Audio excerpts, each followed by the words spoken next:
Obesity problem, belly fat problem, இந்த எல்லா ப்ராப்ளமும் இருக்கும். ஸோ அப்ப இந்த ப்ராப்ளம்கான ஒரு எக்ஸாக்ட் ரீசன் நம்ம தெரிஞ்சுக்கிட்டாதான் என்ன மாதிரியான வழிமுறைகளை நம்ம கையாளணும். சில பேர் எக்ஸசைஸ் பண்ணிட்டே இருப்பாங்க.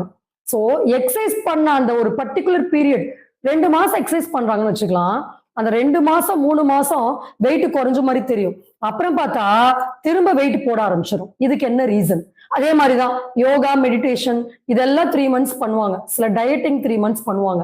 சோ அப்ப அதை பண்ற வரைக்கும் வெயிட் கண்ட்ரோல் ஆகிற மாதிரி தெரியும். அப்புறம் பாத்தீங்கன்னா திரும்ப வெயிட் போட்டுட்டு போயிடும். 3 மந்த்ஸ் கழிச்சு திரும்ப வெயிட் போட்டுரும். சோ அப்ப அது ரிவர்ஸ் ஆகாம இருக்க நம்ம முக்கியமா என்ன பண்ணணும்? எந்த வரிசையில, ஃபார் எக்ஸாம்பிள் சில பேர் எக்ஸசைஸ் மட்டும் பண்ணுவாங்க, சில பேர் யோகா மட்டும் பண்ணுவாங்க, சில பேர் டயட் மட்டும் பண்ணுவாங்க, சில பேர் protein diet, value diet, fat, vegetable diet, இந்த மாதிரி டிஃப்ரெண்ட் டயட் ட்ரை பண்ணுவாங்க. இப்ப நம்ம இந்த வீடியோட ஸ்பெஷாலிட்டி என்னன்னா, ஒரு